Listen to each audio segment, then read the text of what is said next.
Welcome to How to Do a Risk Assessment. Over the next few minutes, you'll learn how to develop a practical and effective risk assessment in a few easy steps. This is a basic or beginner's guide only, designed for small risk issues and for general awareness. For important, larger or complex risk issues, please consult a professional risk manager or relevant references. This training is for insurance purposes only. It is not a comprehensive guide and does not ensure compliance with any standards, regulations or statutory obligations. Not all conditions or situations are discussed or contemplated. Rather, the module targets the most common and most important issues and concepts in order to keep the training brief, practical and effective. Please note that effective risk assessment and controls will reduce risk but will not eliminate it. Risk management should therefore be seen as a continuous improvement process. In order to assist you through the process, a risk assessment guide has been provided. It's recommended that you print out the guide and refer to it as you go through this training module.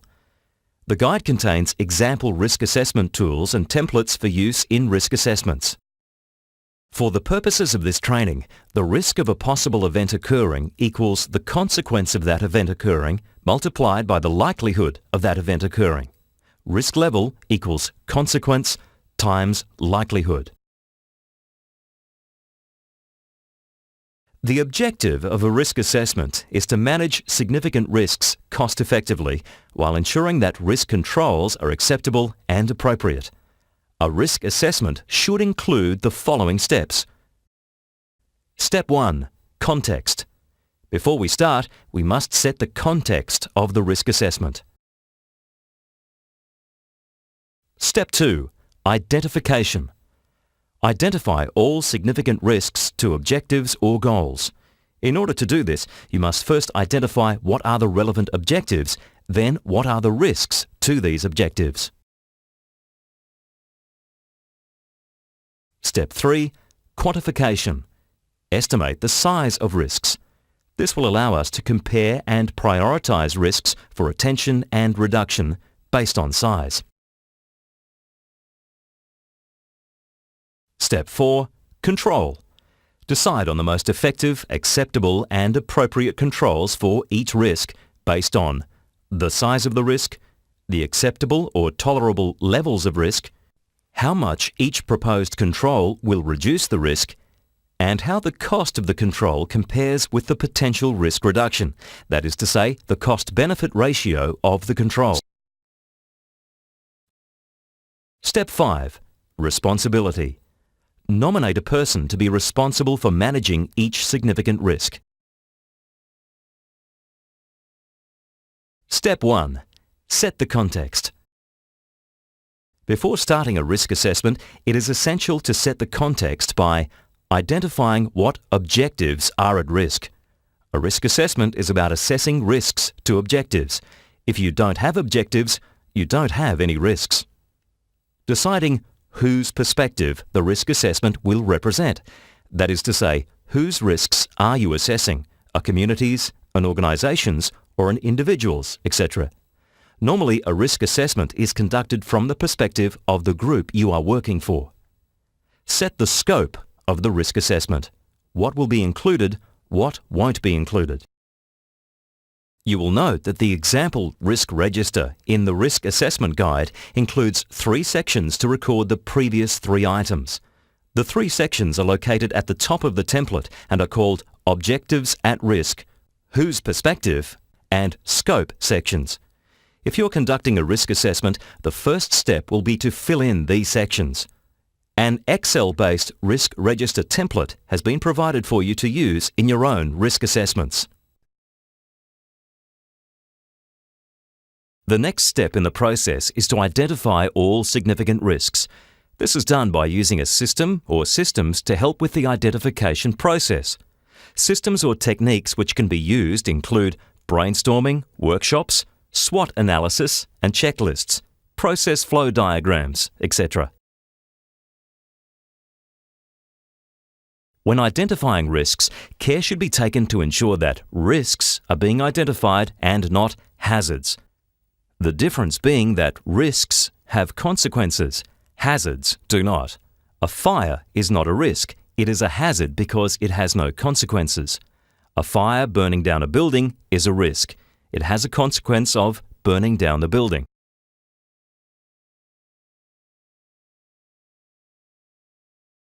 You will note the risk register includes a column titled Risk Description to record identified significant risks. You should record and name each risk in this column with a short phrase. An issue which sometimes occurs during risk identification is deciding what group of risks should be located on a single line. As an example, should all the fire risks for a single site be located on one line of a risk register? The rule of thumb is that risks which will have the same or similar controls should normally be grouped together in a single line. You can break up these risk groups into different lines if you wish, but this normally tends to make the risk register larger and more complex than is necessary or helpful. The next step is to estimate the size or how important each risk is and how the size of each risk compares to other risks. We do this by estimating the consequences and likelihoods of identified significant risks. The risk level is then the mathematical product of the estimated consequence and likelihood. That is, risk level equals consequences times likelihood. To accurately estimate a risk level, we must first develop and document a loss scenario for the risk, which includes how the loss could occur and a description of the consequences. Make sure all the consequences are included, that is, injuries, lost assets, lost revenue, loss of reputation, environmental losses, and legal losses. If you leave any consequences out, you will understate the consequences of the risk. Detail the loss scenario and the consequences of that scenario in the risk description column under the risk name. Compare the total consequences above with the consequence estimation table in the risk assessment guide and choose the closest, most appropriate consequence level. In the example above, the most appropriate consequence level is $1 million.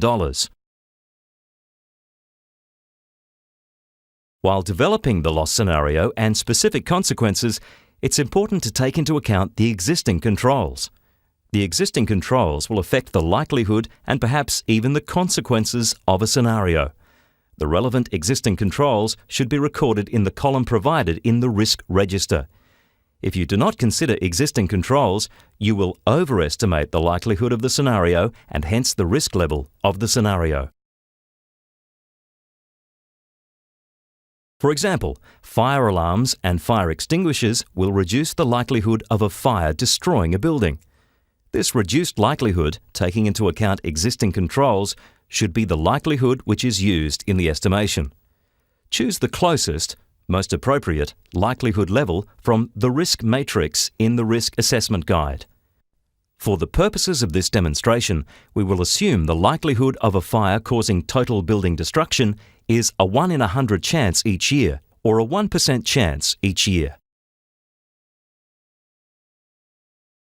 Another common reason for overestimation of risk levels is estimating the likelihood of a scenario before estimating the consequences of a scenario. This causes overestimation because you may not be considering the likelihood of incurring all the consequences listed.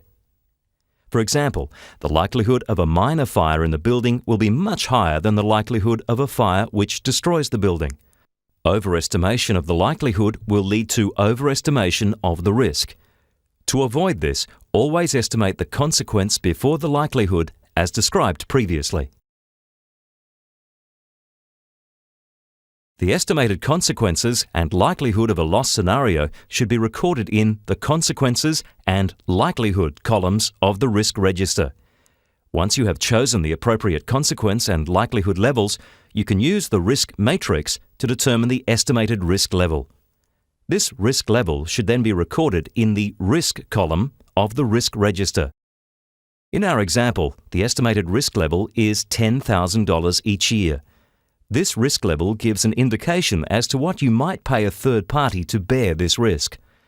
The risk level should also be used to prioritize risks for attention and to help determine the cost-effectiveness of proposed controls. This will be discussed further in the next section. Decide on the most effective control. A risk control is defined as actions which will favorably alter or manage a current risk. Risk treatments can be split into 4 groups. Reduce risk, altering consequences or likelihood. Transfer risk via insurance or contracts. Finance risk, hedging or putting money away for a rainy day. Avoid or postpone, that is to say, actively avoid a risk. Ignoring a risk is not an appropriate option. Risk reduction or avoiding a risk should generally be the first controls to be considered, with the other controls being used only when risk reduction or avoiding is not effective or economic. Risk controls can be preventative, responsive, or recovery in nature. Preventative, prevent the event from occurring. Responsive, reducing initial impact if an event does occur, for example, fire suppression systems.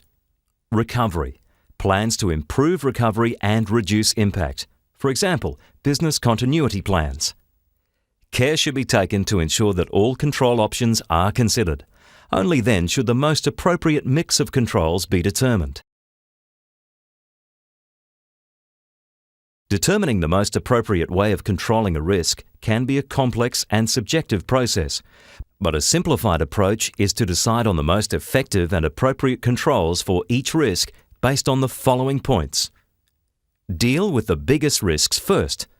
The size of the risks should be used as an indication of how resources are allocated to control those risks. Some risks are too large to be tolerated and must be reduced to acceptable or tolerable levels. The setting of these levels is subjective, but the levels should be consistent. How cost-effective is each control at reducing risk? That is to say, how much will each control reduce risk, and how does this risk reduction compare with the cost of the control? That is, the cost-benefit ratio.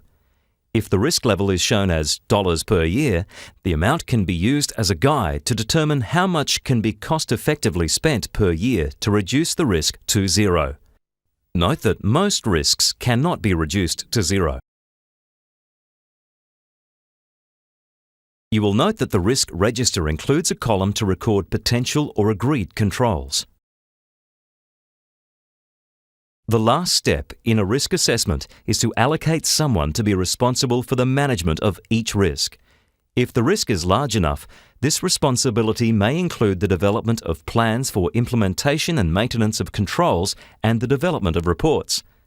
The process to select the appropriate person for the management of each risk should take into consideration the following points. Larger risks should generally be allocated to more senior people, and the person who deals most with the risk and is most knowledgeable is generally in the best position to manage the risk. You will note that the risk register includes a column to record the responsible person. Congratulations on completing this training module. Remember, this is a basic or beginner's guide only, designed for small risk issues and for general awareness. For more important, larger or complex risk issues, please consult a professional risk manager or relevant references. Please note that effective risk assessment and controls will reduce risk but will not eliminate it. Risk management should therefore be seen as a continuous improvement process.